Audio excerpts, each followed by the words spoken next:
Dans l'ombre des géants, certains hommes bâtissent leur propre légende. Hvitserk Ragnarsson était de ceux-là. Troisième fils de Ragnar Lodbrok et d'Aslaug, il a traversé le 9e siècle comme un fantôme entre deux mondes, coincé entre la gloire écrasante de ses frères et son propre désir de grandeur. Son histoire commence dans le feu des batailles et se termine dans les flammes qu'il a lui-même choisies.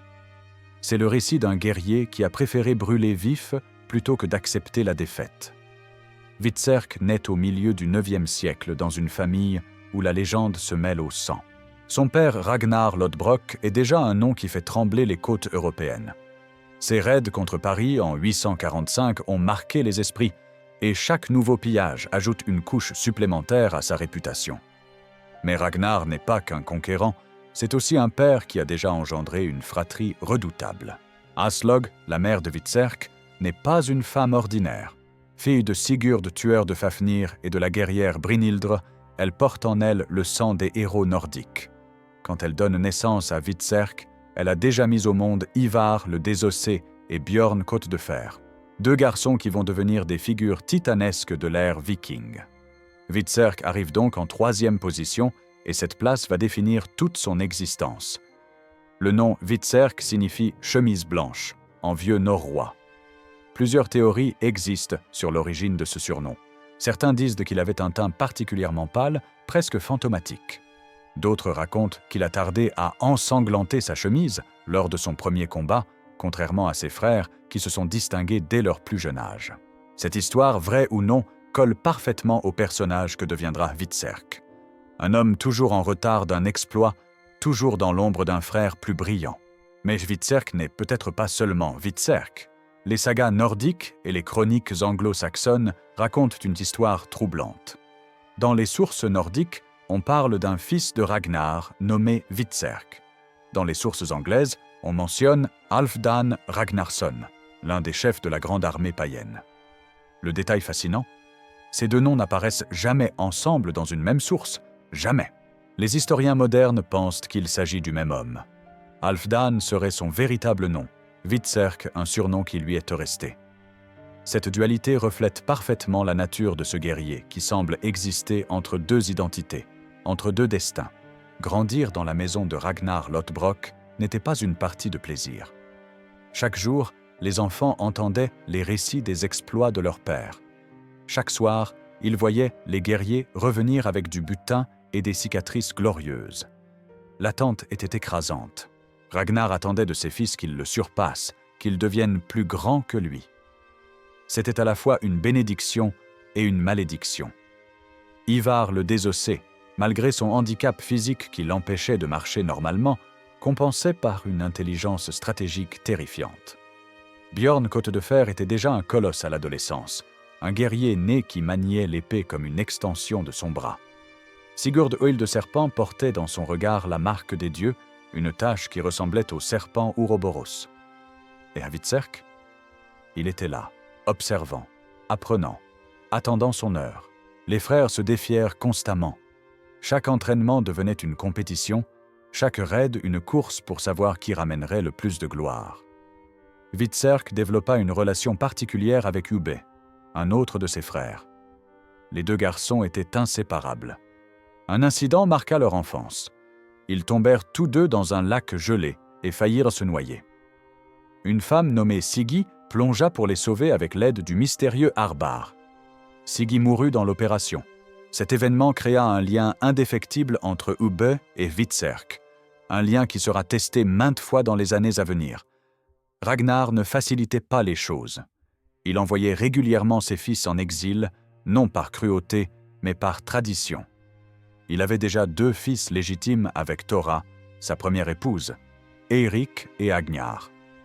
Pour éviter les querelles de succession, Ragnar obligeait ses fils avec Aslaug à chercher leur propre fortune. Cette pratique viking courante força Hvitserk et ses frères à se forger leur propre réputation, loin de l'ombre paternelle. Chacun partit avec quelques navires, quelques hommes, et l'ordre implicite de revenir plus grand qu'il n'était parti. L'année 865 marque un tournant dans l'histoire viking et dans la vie de Hvitserk. Ragnar Lodbrok décide de lancer une expédition en Angleterre. Mais ce n'est pas un raid ordinaire. Ragnar vieillit. Il sent la pression de ses fils qui gagnent en puissance. Il veut prouver qu'il reste le plus grand. Contre tous les conseils, il part avec seulement 2 navires. C'est une folie, presque un suicide. La flotte de Ragnar essuie une tempête terrible au large de la Northumbrie. Les bateaux se fracassent contre les rochers. La plupart des hommes périssent noyés ou broyés par la mer déchaînée. Ragnar et quelques survivants atteignent la côte, épuisés, affaiblis. Ils tombent directement sur l'armée du roi Hel de Northumbrie. Le combat est bref et brutal. Ragnar, le grand Ragnar Lodbrok, est capturé comme un vulgaire pillard. Le roi Hel n'oublie pas. Ragnar a tué son frère lors d'un raid précédent. Il a ravagé la Northumbrie, brûlé des villages, massacré des innocents. Hel veut une vengeance à la hauteur de ses crimes. Il fait torturer Ragnar pendant des jours. On le brûle, on le poignarde avec des lances, on le prive de nourriture et d'eau. Hel veut que le Viking supplie, qu'il renie ses dieux païens, qu'il accepte le Christ. Mais Ragnar reste silencieux, stoïque, presque méprisant. Finalement, Hel ordonne une exécution spectaculaire. Il fait creuser une fosse profonde qu'il remplit de serpents venimeux, des vipères, des couleuvres, tous les reptiles qu'on peut trouver en Northumbrie. Ragnar est jeté dans cette fosse vivant. Selon la légende, il chante un poème jusqu'à son dernier souffle, évoquant Odin et le Valhalla. Ses dernières paroles auraient été « Comme les petits cochons grogneront quand ils sauront combien le vieux sanglier a souffert ». Les petits cochons, c'étaient ses fils. La nouvelle de la mort de Ragnar met plusieurs semaines à atteindre la Scandinavie. Quand elle arrive, l'effet est dévastateur. Ivar le désossé entre dans une rage froide. Bjorn Côte de Fer jure sur tous les dieux de venger leur père. Sigurd, Ubbe et Hvitserk se joignent à eux. Mais la vengeance nécessite plus que quelques navires et quelques guerriers enragés. Il faut une armée. Une vraie armée capable de conquérir l'Angleterre. Les fils de Ragnar envoient des messagers dans toute la Scandinavie. Ils racontent la mort horrible de leur père, le plus grand héros viking de tous les temps. Ils appellent tous les guerriers, tous les jarls, tous les rois à se joindre à eux. La réponse dépasse toutes les attentes. Des milliers d'hommes convergent vers les ports. Danois, Norvégiens, Suédois, tous veulent participer à cette vengeance historique. Ce sera la plus grande armée viking jamais rassemblée. Hvitserk se retrouve soudain au cœur d'un événement qui va changer le visage de l'Europe. À 25 ans environ, il n'est plus l'enfant dans l'ombre. Il est l'un des fils de Ragnar, l'un des commandants de ce qui sera appelé la Grande Armée païenne. Pour la première fois de sa vie, Hvitserk sent qu'il a l'opportunité de se forger sa propre légende. En 865, plus de 1000 navires quittent les côtes scandinaves. La chronique anglo-saxonne parle de la Misselhetenheer, la grande armée païenne. Les estimations modernes varient, mais cette force comptait probablement plusieurs milliers de guerriers. Peut-être 10 000, peut-être plus. C'était une machine de guerre sans précédent dans l'histoire viking.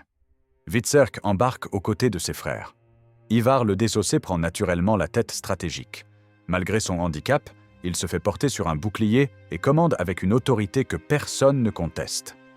Halfdan, le vrai nom de Hvitserk selon les sources anglaises, et Ubbe servent de commandant secondaire. Bjorn participe aussi au début, mais il partira bientôt pour ses propres aventures en Méditerranée. La flotte débarque en Est-Anglie, le royaume le plus à l'est de l'Angleterre. Les Vikings ne viennent pas pour piller et repartir, ils viennent pour conquérir et s'installer. Le roi d'Est-Anglie, terrifié par la taille de cette armée, choisit la diplomatie. Il offre des chevaux, des provisions, un passage sûr. Les Vikings acceptent. Ils ont besoin de chevaux pour se déplacer rapidement sur terre, une tactique inhabituelle pour des marins, mais redoutablement efficace. La véritable cible est la Northumbrie, le royaume du roi Hel. En 866, la grande armée se met en marche. Hvitserk découvre la guerre à grande échelle. Ce n'est plus un raid éclair avec quelques dizaines d'hommes. C'est une campagne militaire massive avec des milliers de soldats, une logistique complexe, des sièges prolongés. Hvitserk apprend vite. Il observe comment Ivar manipule les ennemis, comment il utilise la terreur psychologique autant que la force brute. York tombe rapidement. Cette ville fortifiée, capitale de la Northumbrie, ne peut résister à l'assaut coordonné de la grande armée. Les Vikings prennent la ville et en font leur quartier général. C'est une victoire symbolique énorme. York, appelé Jorvik par les Vikings, restera sous contrôle scandinave pendant plus d'1 siècle. Le roi El tente de reprendre York, mais il est capturé. Les fils de Ragnar ont attendu ce moment. Ils traînent El jusqu'à la fosse où leur père est mort. Selon la légende, ils lui infligent le supplice de l'aigle de sang, une torture viking atroce où on ouvre le dos de la victime et on tire les poumons pour les déployer comme des ailes. Les historiens modernes doutent de la réalité de cette pratique, mais le symbolisme est puissant. Ragnar est vengé. Hvitserk participe-t-il directement à l'exécution d'El? Les sources ne le disent pas clairement. Mais il est là, témoin de cette vengeance qu'ils ont tous jurée. C'est un moment de clôture et de commencement. Le père est vengé, maintenant commence la vraie conquête. En 870, Ivar le Désossé disparaît des chroniques anglaises. Certains disent qu'il est mort, d'autres qu'il est parti conquérir l'Irlande. À partir de ce moment, Halfdan, Hvitserk, devient l'un des chefs principaux de la Grande Armée.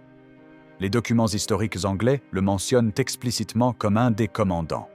L'armée marche sur le Wessex, le royaume le plus puissant du sud de l'Angleterre. Le roi Ethelred et son frère Alfred organisent la résistance. En 871, 9 batailles se succèdent en une seule année. C'est un carnage des deux côtés. Hvitserk commande des sections de l'armée, il apprend le prix du leadership. Chaque décision coûte des vies, chaque victoire se paie en sang. Les Vikings ne parviennent pas à briser le Wessex. Le jeune Alfred, qui deviendra Alfred le Grand, se révèle un adversaire redoutable. Il utilise une stratégie défensive intelligente, construit des forteresses, évite les batailles rangées quand il est désavantagé. Finalement, une trêve est conclue. Les Vikings acceptent un tribut et se retirent vers Londres. En 874, la Grande Armée se divise. C'est une décision stratégique. Une partie, menée par Guthrum, Ossithel et Anund, continue à harceler le Wessex. L'autre partie, commandée par Halfdan, Hvitserk, marche vers le nord. Hvitserk prend 100 navires et remonte jusqu'en Écosse. Il ravage la Northumbrie, combat les Pictes et les Bretons de Strathclyde. Ces campagnes sont brutales, moins glorieuses que les grandes batailles, mais essentielles pour consolider le contrôle viking sur le nord de l'Angleterre. En 875, Hvitserk revient en Northumbrie avec ses hommes. Ils ont combattu pendant 10 ans. Beaucoup sont morts, beaucoup sont épuisés. Hvitserk prend alors une décision qui change sa vie et celle de ses guerriers. Il partage les terres de Northumbrie entre ses hommes. Les Vikings deviennent agriculteurs. Ils se marient avec des femmes locales, construisent des fermes, établissent des villages. Hvitserk devient le premier roi viking de Northumbrie en 876. C'est un moment extraordinaire. Le fils oublié de Ragnar est maintenant un roi. Il gouverne un territoire plus vaste que beaucoup de royaumes scandinaves. York est sa capitale. Il fait même frapper des pièces portant son nom, un signe ultime de légitimité royale. Pour quelques années, Hvitserk connaît une forme de paix et de stabilité qu'il n'a jamais connue. Mais Hvitserk n'est pas fait pour régner en paix. Le sang viking bouillonne encore en lui. Les sagas suggèrent qu'il participe à d'autres expéditions. Certaines sources parlent de raids en France et en Italie avec ses frères Bjorn et Sigurd. Ils auraient même tenté d'atteindre Rome, confondant la ville italienne de Luna avec la capitale de la chrétienté. D'autres sources suggèrent que Hvitserk devient co-dirigeant du Danemark avec son frère Sigurd. Les dernières années de Hvitserk sont enveloppées de mystères. Les sources se contredisent, se chevauchent, racontent des histoires différentes. Certains historiens pensent qu'il meurt simplement en Northumbrie vers 877, de maladie ou de vieillesse relative. À 40 ans, dans le monde viking du IXe siècle, on était déjà un vieillard. Mais la version la plus saisissante vient du Dit des Fils de Ragnar, une saga norroise écrite au XIIIe siècle. Selon ce récit, Hvitserk ne reste pas en Angleterre. Après avoir vengé son père et conquis des royaumes, il ressent un vide. La gloire de ses frères le hante toujours. Bjorn est devenu roi de Suède. Ivar a conquis Dublin. Sigurd règne sur plusieurs territoires scandinaves. Hvitserk veut plus. Il décide de partir vers l'est, vers Gardarike, le nom viking pour la région de la Rus de Kiev. C'était une terre mystérieuse pour les Scandinaves, peuplée de slaves et gouvernée par des princes varègues, des vikings qui s'étaient établis là un siècle plus tôt. Hvitserk part avec une flotte, prêt à piller ses terres riches. Mais Gardarike n'est pas l'Angleterre. Les princes locaux sont eux-mêmes d'origine scandinave. Ils connaissent les tactiques vikings, ils parlent la même langue, ils comprennent la mentalité des guerriers du Nord. Hvitserk rencontre un adversaire qu'il ne peut vaincre. Les sources ne donnent pas de nom précis, parlant seulement d'un grand ennemi ou d'un adversaire puissant. Une bataille décisive a lieu. Hvitserk combat avec toute sa rage, toute son expérience de 20 ans de guerre. Mais cette fois, ce n'est pas suffisant. Son armée est mise en déroute. Ses hommes sont massacrés ou fuient. Hvitserk lui-même est capturé. C'est une humiliation totale pour un homme qui a conquis des royaumes, qui a été roi de Northumbrie, qui porte le nom de Ragnar Lodbrok. Le vainqueur, respectant peut-être la réputation de Hvitserk, lui pose une question étrange. « Comment veux-tu mourir » C'était une coutume dans certaines cultures de permettre à un ennemi vaillant de choisir sa propre fin. Hvitserk demande du temps pour réfléchir. Pendant la nuit, enchaîné dans une cellule, il pense à sa vie. Il pense à son père Ragnar, mort dans une fosse aux serpents, chantant jusqu'au bout. Il pense à ses frères qui ont tous trouvé leur propre gloire. Il pense à toutes les batailles qu'il a menées, toutes les vies qu'il a prises, tous les moments où il a survécu quand d'autres mourraient. Et il prend une décision qui va définir sa mémoire pour les siècles à venir. Le lendemain, quand on lui repose la question, Hvitserk répond « Je veux être brûlé vif sur un bûcher fait de cadavres humains. » Les geôliers sont choqués. Pourquoi choisir une mort si atroce? Hvitserk ne donne pas d'explication. Mais dans la mentalité viking, cette décision a un sens profond. Mourir brûlé vif était considéré comme une des morts les plus honorables pour un viking. Le feu était sacré, il purifiait, il transformait. Les grands chefs vikings étaient souvent incinérés sur des bûchers funéraires avec leurs armes, leurs trésors, parfois même leurs esclaves et leurs chevaux. Choisir cette mort, c'était choisir de rejoindre le Valhalla par la porte la plus glorieuse.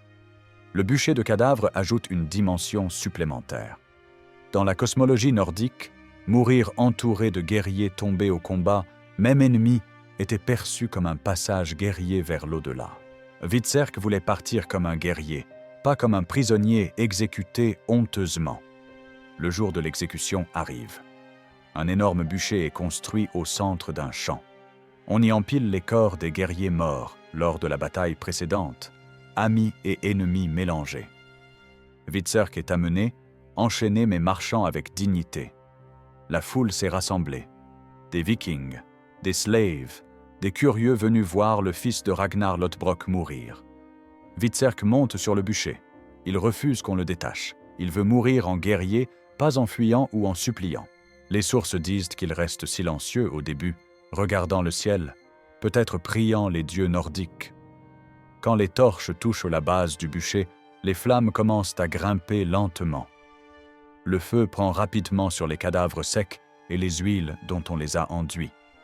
La fumée monte, noire et épaisse. Hvitserk commence à tousser, puis à chanter. C'est un chant de guerre, un hymne à Odin, une mélodie que tous les guerriers vikings connaissent. Sa voix porte malgré le crépitement des flammes. Les témoins racontent que Hvitserk chante jusqu'à ce que la fumée étouffe sa voix. Les flammes atteignent ses jambes, sa tunique prend feu. La douleur doit être insoutenable, mais selon les sagas, il ne crie pas. Il reste debout aussi longtemps qu'il peut, acceptant son destin avec un courage que même ses ennemis admirent. Quand le bûcher s'effondre finalement, il ne reste qu'un amas de cendres et d'os calcinés. Hvitserk Ragnarsson, fils de Ragnar Lodbrok, roi de Northumbrie, commandant de la grande armée païenne, n'existe plus. Mais sa mort devient instantanément légendaire. Hvitserk représente un paradoxe dans l'histoire viking. Il a accompli des exploits remarquables. Conquérir l'Angleterre, devenir roi, commander des milliers d'hommes. Pourtant, il reste dans l'ombre de ses frères dans la mémoire collective. Björn Côte de Fer devient roi de Suède, explore la Méditerranée, combat dans des lieux exotiques. Ivar le Désossé devient une figure terrifiante, un stratège brutal qui conquiert Dublin et terrorise l'Irlande. Sigurd règne sur plusieurs territoires scandinaves. Et Hvitserk? Il est le fils dont on ne se souvient que quand on énumère toute la fratrie. Cette position d'éternel second a peut-être façonné sa personnalité. Les sagas le décrivent souvent comme hésitant, tiraillé entre différentes loyautés. Dans la série télévisée Vikings, ce trait est amplifié. Le personnage de Hvitserk y est montré comme quelqu'un qui change constamment de camp, qui suit tantôt Ubbe, tantôt Ivar, qui ne trouve jamais vraiment sa propre voie. Cette interprétation moderne s'appuie probablement sur une part de vérité historique, mais sa mort choisie révèle quelque chose de différent. Un homme capable de choisir de brûler vif plutôt que d'accepter une exécution simple n'est pas faible. C'est quelqu'un qui contrôle son destin jusqu'au bout, quelqu'un qui refuse de laisser les autres décider de sa fin. En choisissant les flammes, Hvitserk a écrit son propre chapitre final, le seul chapitre où il ne vit pas dans l'ombre d'un frère. La confusion avec Halfdan Ragnarsson complique encore l'héritage de Hvitserk. Si ce sont vraiment la même personne, alors Hvitserk a accompli bien plus que ce que les sagas nordiques lui attribuent seuls.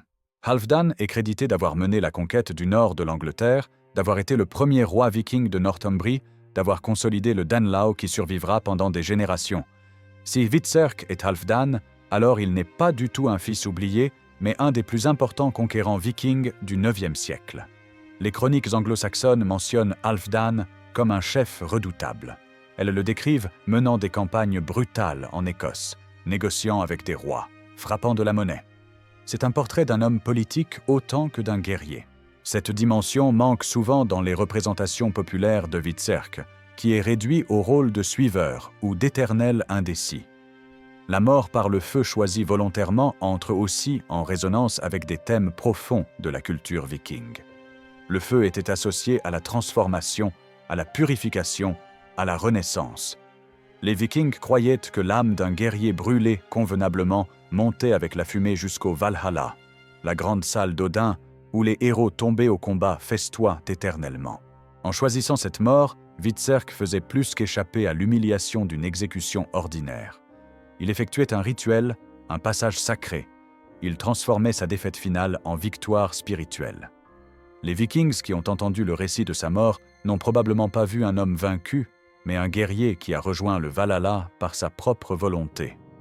Cette mort reflète aussi un trait caractéristique de la culture viking, le contrôle de sa propre destinée. Les Vikings valorisaient énormément le libre arbitre, la capacité de choisir son chemin même face à la mort. Les sagas regorgent d'histoires de héros qui dictent les termes de leur propre fin. Ragnar Lodbrok chantant dans la fosse au serpent, Gunnar de Lidarendi jouant de la harpe pendant qu'on le tue, Hvitserk choisissant les flammes. C'est un motif récurrent, une affirmation ultime de dignité et d'autonomie. L'histoire de Hvitserk est frustrante pour les historiens modernes parce qu'elle est pleine de trous. Les sources se contredisent sur des points essentiels. Était-il Halfdan? Est-il mort en Northumbrie vers 877 ou en Russie après une campagne militaire? A-t-il régné sur des territoires scandinaves en plus de la Northumbrie? Les sagas nordiques ont été écrites 2 à 3 siècles après les événements qu'elles décrivent. Elles mélangent faits historiques, tradition orale et invention poétique. Le dit des fils de Ragnar, d'où vient l'histoire de la mort par le feu, a été composé au XIIIe siècle. Les moines qui ont écrit ce texte n'ont pas connu Hvitserk, ils ont compilé des histoires transmises de génération en génération, des histoires qui ont certainement changé et grossi avec le temps. Les chroniques anglo-saxonnes sont plus fiables comme documents historiques contemporains. Elles ont été rédigées peu après les événements qu'elles décrivent, mais elles ont leur propre biais. Écrites par des moines chrétiens, elles dépeignent les Vikings comme des barbares païens, envoyés par Dieu pour punir les péchés des anglo-saxons. Elles exagèrent parfois la brutalité des raids, minimisent les défaites chrétiennes et transforment les chefs vikings en démons unidimensionnels. Halfdan est mentionné dans les chroniques anglo-saxonnes comme un chef majeur de la grande armée païenne. Il apparaît régulièrement entre 865 et 877. Après 877, il disparaît des documents anglais. Soit il est mort, soit il est parti ailleurs. La bataille de Strangford Lough en Irlande en 877 est parfois citée comme le lieu de sa mort, mais les preuves sont minces. Hvitserk, lui, apparaît dans les sagas nordiques, mais jamais dans les documents anglais contemporains. Et comme mentionné, Hvitserk et Halfdan ne sont jamais mentionnés ensemble. Cette absence est significative. Dans une époque où les fils de Ragnar étaient de célèbres, où chaque chroniqueur essayait de lister tous les enfants du grand chef viking, comment expliquer que Hvitserk et Halfdan ne soient jamais associés? L'hypothèse qu'ils sont la même personne résout élégamment ce problème. Halfdan était son nom scandinave, utilisé en Scandinavie et dans les terres slaves. Hvitserk était son surnom, utilisé plus largement et retenu par la tradition orale. Quand les sagas ont été écrites au XIIIe siècle, le surnom avait peut-être remplacé le vrai nom dans la mémoire collective. Mais cette hypothèse pose aussi des questions. Si Hvitserk est Halfdan, pourquoi les sagas nordiques ne mentionnent-elles pas ses exploits en Angleterre de manière plus détaillée? Pourquoi se concentrent-elles sur cette campagne finale en Gardarike et cette mort spectaculaire? Une possibilité est que la mort par le feu était tellement frappante, tellement mémorable, qu'elle a éclipsé le reste dans la tradition orale. Les bardes vikings qui chantaient ces histoires cherchaient le dramatique, l'exceptionnel. Un roi qui gouverne paisiblement pendant quelques années n'est pas une bonne histoire. Un guerrier qui choisit de brûler vif sur un bûcher de cadavres? Ça, c'est une histoire qui se transmet pendant des siècles. Il existe aussi une possibilité plus sombre. Peut-être que Hvitserk a effectivement quitté l'Angleterre après quelques années de règne. Peut-être qu'il a trouvé la vie de roi ennuyeuse, trop stable pour un homme élevé dans la guerre. Les Vikings de cette époque oscillaient souvent entre phases de colonisation et phases de raid. Beaucoup de ceux qui se sont installés en Angleterre dans les années 870 sont repartis en raid dans les années 880. Hvitserk aurait pu laisser Northumbrie à un lieutenant et partir pour une dernière aventure. À 40 ans, il aurait été considéré comme vieux selon les standards de l'époque, mais pas trop vieux pour commander un navire. Et quelle meilleure destination que l'Est mystérieux, Gardarika, la terre des Russes, où un viking pouvait encore se faire un nom? Cette expédition aurait mal tourné. Peut-être que Hvitserk a surestimé ses chances. Peut-être qu'il a été trahi par des alliés locaux. Peut-être qu'il a simplement eu de la malchance au combat. Capturé, face à une exécution humiliante, il aurait choisi la seule mort digne d'un fils de Ragnar, le feu purificateur. Pourquoi l'histoire de Hvitserk fascine-t-elle encore aujourd'hui? La série télévisée Vikings a popularisé le personnage auprès d'un public moderne. Joué par l'acteur danois Marco Ilsøe à partir de la saison 4, Hvitserk y est dépeint comme un personnage tragique, constamment tiraillé entre loyautés conflictuelles, cherchant l'approbation de ses frères, luttant contre ses propres démons. Cette version moderne amplifie certains aspects qui étaient peut-être présents dans le personnage historique. La série montre Hvitserk développant une dépendance aux drogues, tombant dans la dépression après avoir perdu une femme qu'il aimait, tuant accidentellement Lagertha dans un état hallucinatoire. C'est un portrait de fragilité psychologique qui aurait surpris les Vikings du IXe siècle, mais qui résonne avec un public contemporain familier avec les traumatismes de guerre et la santé mentale. La série prend aussi des libertés massives avec l'histoire. Dans la dernière saison, Hvitserk se convertit au christianisme et prend le nom d'Athelstan, en hommage au moine saxon qui était devenu l'ami de Ragnar. C'est une conclusion poétique, mais totalement inventée. Rien dans les sources historiques ne suggère que Hvitserk ait jamais abandonné les dieux nordiques. Pourtant, cette liberté créative touche quelque chose de vrai sur le personnage. Hvitserk était quelqu'un entre deux mondes. Il vivait à une époque charnière où les Vikings commençaient à s'intégrer aux sociétés chrétiennes qu'ils avaient d'abord pillées. Beaucoup de Vikings se sont convertis au christianisme pour des raisons politiques, pour faciliter les mariages royaux, pour légitimer leur règne sur des populations chrétiennes. Le petit-fils de Hvitserk aurait très bien pu être chrétien. L'attrait du personnage vient aussi de son statut d'outsider. Dans une famille de géants, il était l'homme ordinaire. Björn était le guerrier parfait. Ivar était le génie stratégique. Ubbe était le diplomate sage. Sigurd était marqué par les dieux. Et Hvitserk, il était simplement humain, avec toutes les faiblesses et toutes les forces que cela implique. Cette humanité le rend relatif. Beaucoup de gens se reconnaissent dans le personnage qui n'est pas le meilleur, qui doit lutter pour chaque reconnaissance, qui vit dans l'ombre de frères ou de sœurs plus talentueux. L'histoire de Hvitserk est celle de quelqu'un qui refuse d'accepter ce rôle de second, qui continue à chercher sa propre gloire malgré les obstacles. Sa mort choisie devient alors l'acte ultime d'affirmation. Toute sa vie, Hvitserk a peut-être senti qu'il ne contrôlait pas complètement son destin. Il était le troisième fils, pas l'héritier. Il était un commandant capable, mais pas le stratège brillant. Il était un roi, mais d'un royaume conquis par l'effort collectif de ses frères. Dans la mort, finalement, il prend le contrôle complet. Personne ne choisit pour lui. C'est sa décision, son moment, sa gloire.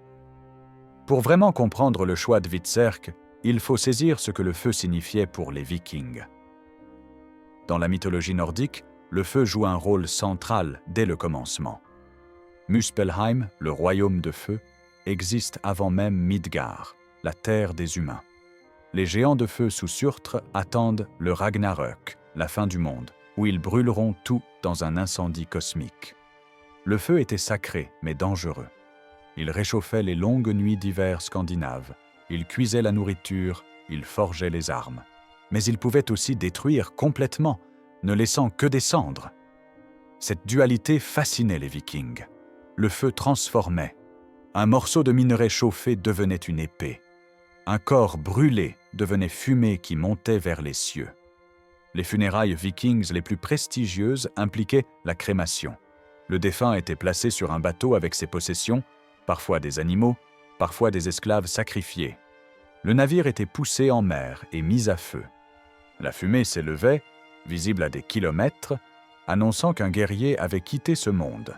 Les Vikings croyaient que plus le feu était grand et chaud, plus vite l'âme du guerrier atteignait le Valhalla. Choisir de brûler vif était donc une amplification extrême de ce rituel. Hvitserk ne pouvait pas avoir de funérailles vikings traditionnelles. Il était prisonnier en terre étrangère, sans bateau, sans famille, pour organiser les rites. Mais il pouvait transformer sa propre mort en crémation, s'offrir lui-même aux flammes purificatrices. Il y a aussi un aspect de martyr dans ce choix. Hvitserk savait que l'histoire de sa mort serait racontée. Il créait délibérément une fin mémorable, un récit qui survivrait au siècle. Et il avait raison. 1300 ans plus tard, nous parlons encore de l'homme qui a choisi de brûler sur un bûcher de cadavres. Cette mort fait écho à d'autres fins célèbres dans la culture viking. Brynhildr, l'une des figures les plus tragiques de la mythologie nordique, se jette sur un bûcher funéraire pour rejoindre son amant Sigurd dans la mort.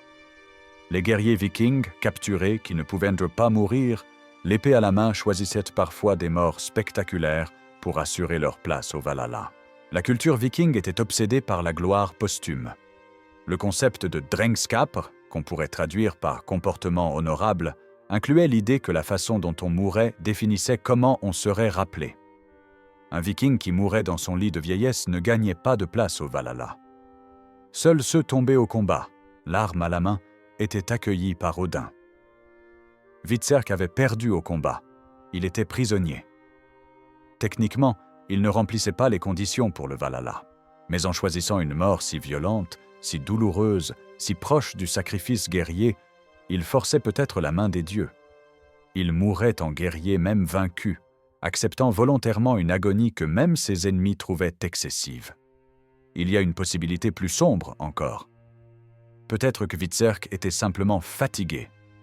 40 ans de guerre constante, de voir des amis mourir, de tuer des ennemis, de vivre avec la violence quotidienne. Le syndrome de stress post-traumatique n'avait pas de nom à l'époque viking, mais il existait certainement. Peut-être que Hvitserk voyait dans les flammes non pas une route vers le Valhalla, mais simplement une fin, un arrêt définitif à des décennies de douleur. Pour vraiment saisir qui était Hvitserk, il faut le comparer à ses frères. Chacun des fils de Ragnar a pris un chemin différent, a laissé une empreinte unique sur l'histoire. Björn Côte de Fer était le héros classique. Fort, beau, charismatique, il menait de l'avant. Ses expéditions en Méditerranée l'ont amené jusqu'aux côtes de l'Afrique du Nord et de l'Espagne. Il a combattu dans des amphithéâtres romains, pillé des villes mauresques, exploré des terres que peu de Vikings avaient vues. Björn est devenu roi de Suède, fondant une dynastie qui durerait des générations. Dans les sagas, il est présenté comme presque parfait, une incarnation des vertus vikings. Ivar le Désossé était l'opposé physique mais l'égal intellectuel. Son handicap, quelle que soit sa nature exacte, aurait dû le condamner à une vie marginale dans la culture viking qui valorisait tellement la force physique. Mais Ivar compensait par une intelligence féroce et une cruauté calculée. Il est crédité d'avoir inventé des tactiques militaires nouvelles, d'avoir utilisé la terreur psychologique comme arme, d'avoir été un maître manipulateur. Sa conquête de Dublin et son établissement d'un royaume viking en Irlande ont changé l'histoire de cette île pour toujours. Ubbe était le frère avec qui Hvitserk était le plus proche. Plus diplomate que guerrier, Ubbe cherchait souvent des solutions pacifiques. Dans les sagas, il finit par se convertir au christianisme et établir un royaume en paix avec ses voisins saxons. Ubbe représentait peut-être l'avenir des Vikings, non plus des raideurs, mais des colonisateurs, intégrés aux sociétés européennes. Sigurd Huile de Serpent portait la marque des dieux dans son œil. Cette tache en forme de serpent était vue soit comme une bénédiction, soit comme une malédiction. Sigurd est mort jeune dans certaines versions, tué accidentellement par Ivar lors d'une dispute. Dans d'autres, il survit et devient roi de Zélande et d'autres territoires danois. Son fils Harthacnut deviendra un roi important. Face à ses frères, Hvitserk fait pâle figure dans les sagas. Il n'a pas exploré de nouvelles terres comme Björn. Il n'a pas été un génie stratégique comme Ivar. Il n'a pas été un diplomate visionnaire comme Ubbe. Il n'était pas marqué par les dieux comme Sigurd. Il était juste un bon commandant, un guerrier solide, un roi compétent. Mais peut-être que cette normalité relative était sa vraie force. Hvitserk ne cherchait pas à être extraordinaire. Il faisait son travail. Il commandait des hommes, gagnait des batailles, gouvernait son territoire. Dans une famille de légendes vivantes, être simplement compétent était peut-être l'acte de rébellion ultime. Sa mort suggère que Hvitserk avait conscience de cette dynamique. En choisissant une fin si spectaculaire, il s'assurait finalement qu'on se souviendrait de lui. Pas pour ses conquêtes, pas pour son génie stratégique, pas pour ses explorations, mais pour son courage face à la mort, pour sa volonté de contrôler son propre destin jusqu'à la dernière seconde. 13 siècles après sa mort, Hvitserk reste une figure ambiguë. Les historiens débattent toujours de son identité, de ses réalisations exactes, même de la manière dont il est mort. Cette ambiguïté fait partie de son attrait. Il représente tous ces personnages historiques qui ont vécu des vies extraordinaires, mais qui ont été partiellement effacés par le temps. Si Hvitserk est vraiment Halfdan, alors son héritage est immense. Le Danelaw, la région d'Angleterre sous contrôle viking qu'il a aidé à établir, a duré plus d'un siècle. Les lois, la langue, la culture de cette région ont été profondément marquées par la présence scandinave. Des milliers de mots anglais d'origine nordique datent de cette période. Des noms de lieux dans le nord de l'Angleterre se terminent en « by » ou « torp », des suffixes scandinaves. C'est l'héritage direct de Halfdan et de ses guerriers. Même si on le considère seulement comme Hvitserk des sagas, son importance reste. Il représente la génération qui a transformé les Vikings de raiders en colonisateurs. Ragnar Lodbrok était un pillard. Ses fils ont conquis et tenu des territoires. Cette transition a changé la face de l'Europe du Nord. La mort par le feu de Hvitserk, vraie ou mythique, est devenue un symbole dans la littérature scandinave. Elle représente le refus viking de se soumettre, même face à la mort certaine. Elle incarne l'idée que la manière dont on quitte ce monde importe autant que la façon dont on y a vécu. Les bardes et les poètes scandinaves ont chanté l'histoire de Hvitserk pendant des siècles. Quand les sagas ont finalement été couchées par écrit au XIIIe siècle, son histoire était déjà ancienne, transmise oralement pendant 400 ans. Combien de détails ont été perdus? Combien ont été ajoutés? Nous ne le saurons jamais. Ce qui reste est l'essence d'un homme qui a vécu à l'une des périodes les plus tumultueuses de l'histoire européenne. Un homme qui est né dans une famille légendaire, qui a combattu dans certaines des plus grandes batailles de l'ère viking, qui a gouverné un royaume et qui a choisi sa propre fin dans un acte de volonté pure. Hvitserk Ragnarsson était peut-être le fils oublié de Ragnar, mais en choisissant de brûler vif, il a écrit son nom dans les flammes de l'histoire. et ces flammes brûlent encore aujourd'hui, éclairant une époque révolue où les hommes choisissaient de vivre et de mourir selon leurs propres termes, où l'honneur valait plus que la vie, où le Valhalla attendait ceux qui avaient le courage de le rejoindre. Son histoire nous rappelle que dans l'ombre des grands, il y a toujours ceux qui luttent pour leur propre gloire. Certains réussissent spectaculairement, d'autres échouent tragiquement. Hvitserk a peut-être fait les deux, mais au final, il a fait ce que peu d'hommes peuvent faire. Il a choisi exactement comment son histoire se terminerait. Et quelle fin il a choisi? Une fin de feu, de fumée et de gloire éternelle. Les cendres de Hvitserk se sont peut-être dispersées dans les vents de Gardarike il y a 13 siècles. Mais son esprit, son refus de se soumettre, sa volonté de contrôler son destin, ces choses-là ne se dispersent pas. Elles résonnent encore aujourd'hui dans chaque personne qui refuse d'accepter un rôle de second, dans chaque guerrier qui choisit comment il ou elle veut être rappelé. Hvitserk Ragnarsson, le fils avec la chemise blanche, le commandant de la grande armée, le premier roi viking de Northumbrie, l'homme qui a choisi les flammes. Son histoire est incomplète, contradictoire, enveloppée de mystères. Mais c'est précisément ce mystère qui la rend immortelle. Dans le feu de sa mort choisie, Hvitserk a trouvé une gloire que toute une vie de conquête ne lui avait pas donnée. Il a rejoint le Valhalla à sa manière, et les Valkyries elles-mêmes ont dû s'incliner devant un tel courage.